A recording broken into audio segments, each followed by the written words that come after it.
Seguimos con el curso de química sobre los ejercicios de materia-energía. Pero antes de desarrollar hay que aprender un poco con respecto a los métodos de separación de mezclas. Aquí tenemos, por ejemplo, los tipos de mezclas y sus métodos físicos de separación para mezclas homogéneas. Por ejemplo, cuando nosotros tenemos una solución de agua y sal, el método de separación es por evaporación o cristalización. De esta forma, ¿ve? El vapor de agua, tenemos una cápsula de porcelana, tenemos cloruro de sodio allí y vamos a evaporar el agua para que nos queden los cristales, los sólidos de la sal. Muy bien. Seguimos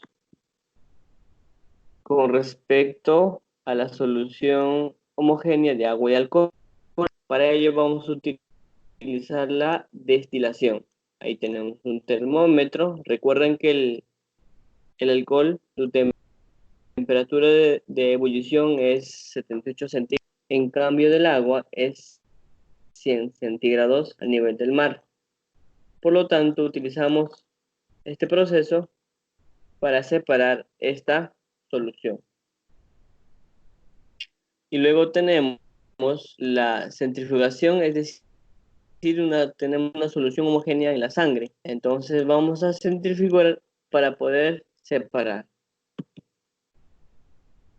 Aquí tenemos la máquina donde se ubica la sangre en unos tubitos de ensayo y le hacemos girar. Y de esa forma se van a separar los más densos al fondo y los menos. Y luego, ¿cómo hacemos, por ejemplo, cómo separamos el petróleo allá por la destilación fraccionada? De la siguiente manera. ¿Ve? Este es el proceso de la destilación fraccionada. Es un equipo a nivel laboratorio y de esta forma nosotros podemos separar. Ahora tenemos mezclas heterogéneas. Métodos de separación, lo que tenemos es, por ejemplo, agua y arena. ¿Cómo lo vamos a hacer? Es una mezcla heterogénea. Lo vamos a hacer de la siguiente manera. ¿Ves? Por decantación. Entonces, usado en líquidos inmiscibles, es decir, que no se pueden mezclar, como por ejemplo el agua o el aceite, pero también este método de decantación se hace para agua y arena, o como también la filtración. Ya como ya dije, el agua y aceite se hace por decantación. Y luego viene la imantación, que es con el aserrín de fierro. Bien, ve, de esta forma. Ok, chicos, muy bien. Ahora pasamos a los ejercicios. Aquí dice, marque la secuencia correcta de métodos de separación física que emplearía para separar una mezcla formada por agua y cloruro de sodio y agua. Muy bien. Entonces, como ya hemos visto, ¿cómo separamos el agua y cloruro de sodio? Es decir, es una mezcla homogénea. Como ya hemos visto en la definición anterior, se separa por evaporación, ¿cierto? Ahí está. ¿Ve? Ahora, ¿y cómo separamos el agua del cuarzo? ¿Y qué es cuarzo? Cuarzo es un sólido que está en el agua.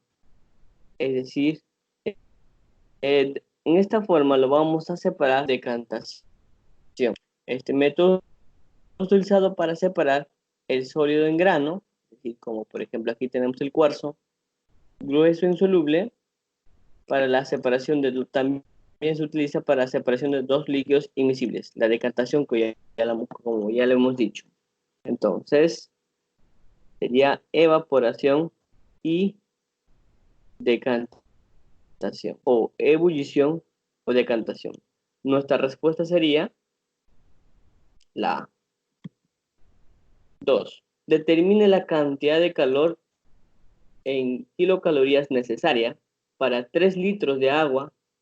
Eleven su temperatura de 20 a 30 centígrados. Antes de desarrollar este tipo de ejercicios, lo que vamos a hacer es recordar la siguiente fórmula química. Mira, a ver, recordar que la cantidad de calor ganado o perdido es igual a ¿quién? Al calor específico del cuerpo por la cantidad de masa que se transforma en calor por la diferencia de temperatura. Como generalmente se le llama, la cantidad de calor es igual a C mata. Muy bien. Reemplazando entonces. Pero en este dato lo que aquí nos da es densidad del agua. No nos dan masa. Con esta densidad podemos hallar la masa. Reemplazando en esta ecuación, masa es igual a densidad por volumen. Ya nos dan volumen también, que es 3 litros. ¿Ve? Y recuerden que aquí la densidad está en gramos por mililitro. Significa que los litros tengo que pasarlo a mililitros. Tengo la masa del cuerpo, la densidad y volumen. Lo resolvemos, reemplazamos. El específico del cuerpo es 1 caloría por gramos centígrados. Ahora, 1 gramo, 1 mililitro. Acá tenemos, mira, ¿ves? La densidad. Muy bien, y ahora la densidad, que es 1 gramo por mililitro. Y el volumen, que es 3000 mililitros. ¿Por qué? Porque son 3 litros. Lo multiplico por la variación de temperatura. Es decir, la variación, ¿cuánto ha variado? De 20 a 30. Ah, profe, ha variado solamente. Entonces, centígrados se va, gramos y gramos se va, mililitros y mililitros se va, y me queda 30.000 kilos, o también se le llama 30 kilocalorías. Mi respuesta sería la respuesta D. Muy bien.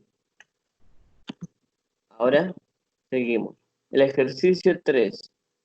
En una reacción nuclear se libera 4,5 por 10 a la 14 joules, dejando una masa residual de material reactivo de 10 miligramos. Determine el porcentaje de la masa que se transformó en energía. Muy bien, vamos a desarrollarlo. Vamos a recordar lo que demostró Einstein y lo que hizo es esta ecuación que podemos observar, que la energía es igual a ¿quién? A la masa por la velocidad de la luz al cuadrado. ¿Ves? Entonces, esa es la ecuación de relatividad de Einstein. Muy bien. Entonces, simplemente lo que vamos a hacer es esta masa, esta es la cantidad que se va a convertir en energía.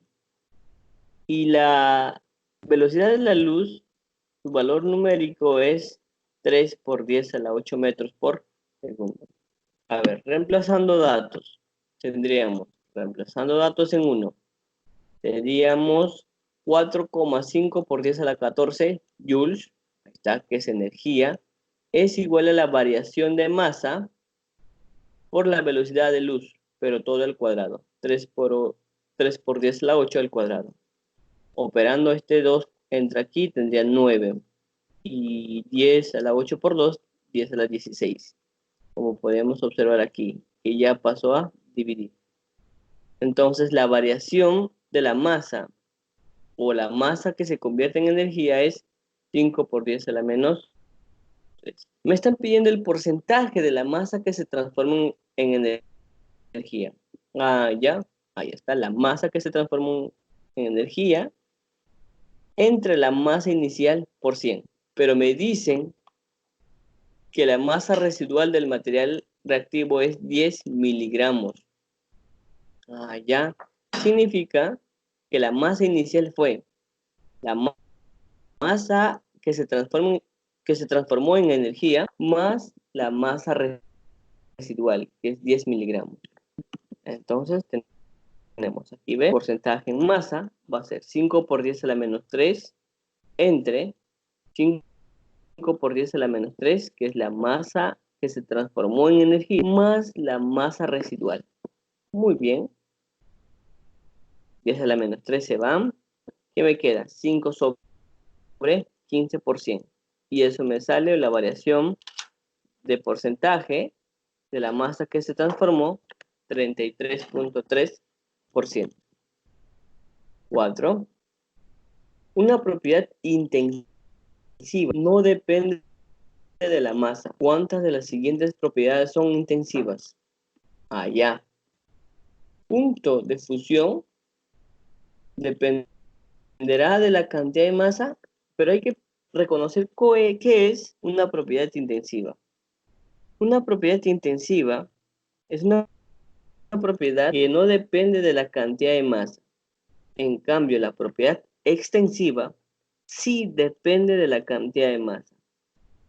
Por ejemplo, el punto de fusión no depende de la cantidad de masa. Por ejemplo, de esta forma. A ver, un cubito de hielo y un balde de hielo, de agua. El cubito de hielo se va a empezar a fundirse ya cuando ya pasa de 0 grados centígrados. O también, de la misma forma, un balde de hielo empieza a fundirse cuando ya pasa los 0 centígrados. Es decir, no importó la cantidad de agua o la cantidad de hielo que hay. Ahí está. Bueno, acá hay una definición que ya les dejé, ¿no? Propiedad intensiva, estas propiedades no dependen de la cantidad de masa. Propiedad extensiva, estas propiedades sí dependen de la cantidad de masa. Entonces, propiedades intensivas son punto de fusión, calor absorbido, viscosidad, maleabilidad y corrosión. El único que es propiedad extensiva es el peso. ¿Correcto? Muy bien. Ahora, ¿cuál es la masa de 0,002 metros cúbicos de mercurio si su densidad es 13.6 gramos por mililitro? Fácil, profe. Lo que vamos a hacer es, densidad es igual a ¿quién? Masa sobre volumen. Recordar que un metro cúbico es igual a 10 a la 6 mililitros. Ok. Entonces transformamos en mililitros. 0,002 metros cúbicos por 10 a la 6 mililitros entre metro cúbico. Metro cúbico y metro cúbico se va y me queda 200 mililitros. Reemplazando en la fórmula, tendríamos 13.6 gramos por mililitro es igual a la masa entre 200. 200 mililitros paso a multiplicar y me quedaría 13.6 por 200. Y eso multiplicando me sale 2.720 o 2.7 kilogramos. Y mi respuesta sería A. Al dilatarse un cuerpo sólido, su densidad disminuye en 0,6 gramos por mililitro y su volumen aumenta en 1/3 de su valor inicial. ¿Cuál es su densidad inicial? Profe, vamos a graficar. A ver, vamos a resolver. Dice que al dilatarse un cuerpo sólido, su densidad disminuye. Ya. Entonces tenemos densidad inicial menos densidad final. ¿En cuánto disminuye? En 0,6 gramos por mililitro. Luego, ¿qué dice? Y su volumen aumenta en 1/3 de su valor inicial. Ya. Al inicio, su volumen era B. Volumen final ahora va a ser B más 1/3 de B, es decir, 4/3 de B. Aumento, ¿ve? Ahora recuerden que la densidad inicial va a ser masa sobre volumen inicial, menos densidad final va a ser masa sobre volumen final. ¿Ve? Como es volumen final y todo esto va a ser igual a ¿quién? Va a ser igual a 0,6. ¿Cierto? Ahora sí, factorizamos las masas que me queda. 1 sobre volumen inicial menos 1 sobre volumen final. Ok. Aplico aspita para desarrollar. Tendría volumen final menos volumen inicial entre volumen inicial por volumen final. Seguimos resolviendo y reemplazamos. Volumen final es 4 tercios del volumen menos volumen inicial, que es B, entre volumen por 4 tercios de B. Operando, en el numerador tendría B sobre 3 y en el denominador tendría 4 tercios de B al cuadrado. Una B con una B se va. Muy bien, me queda una sola B. 3 y 3 se simplifican. ¿Qué me queda? Un cuarto de B. Y este cuarto de B pasa a multiplicar a 0,6 y me quedaría 2,4 de B. Ahora sí, la masa es 2,4 de B. Entonces, mi densidad inicial, ¿qué será? Masa sobre volumen. Pero la masa, ¿qué es? 2,4 de B y B se va. Entonces, mi densidad inicial va a ser 2,4 gramos por mililitro. Ahí está. 7. Una probeta contiene 20 mililitros de agua. Se introduce 20 gramos de granallas de zinc metálico, observándose que el volumen del sistema aumenta a 22,5 mililitros. Hallar la densidad del zinc. Mira, ve, como observamos acá, que el inicial, en la gráfica, observen, teníamos 20 mililitros. Aquí tenemos una roca que es de zinc. Muy bien. Lo echa la roca, que va a pasar con el volumen subido, ¿cierto? Ahora ya es 22,5 mililitros. Significa que si yo resto 22,5 menos 20 mililitros, eso es el volumen del zinc, es decir, de la roquita, ¿cierto? Bien, solución. Se concluye que el volumen del sólido, ¿cómo va a ser? 22,5 menos 20. Es decir, volumen sólido es 2,5. Densidad, masa sobre volumen. Ya me dan la masa de las granallas de zinc, que es 20 gramos. Entre volumen, que es 2,5 mililitros, igual a 8 gramos por mililitro. Eso sería la masa de una probeta vacía es 188 gramos. La masa de la probeta llena de glicerina hasta la mitad de su capacidad es 275,5 gramos. ¿Cuál es la capacidad de la probeta? Densidad de glicerina 1,25 gramos por mililitro. Graficamos de igual forma, ¿ver? La probeta vacía tiene 188 gramos. El volumen de la probeta tiene un volumen B, pero ahora se le llena hasta la mitad con glicerina, es decir, la mitad sería, si el volumen total es B, va a ser B medios. Y la masa ahora va a aumentar a 275,5 gramos. Entonces yo voy a hallar primero la masa de la glicerina. La red. Simplemente la masa de la glicerina será 275,5 menos 180. Me sale 87,5 gramos. Saben que la densidad es masa sobre volumen. Masa de la glicerina, que es 87,5, entre volumen de la glicerina, que es la mitad de la probeta, B medios, que es igual a la densidad que te dan de dato, que es 1,25. Muy bien. Paso a multiplicar B medios y 1,5 paso a dividir, que B medios es igual a 70 metros cúbicos, mililitros, 70 mililitros. Entonces, el volumen de la probeta, ¿cuánto va a ser? 2 por 70, 140 mililitros. La respuesta es la B, ¿correcto? Muy bien.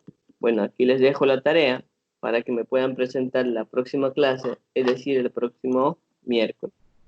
Muchas gracias.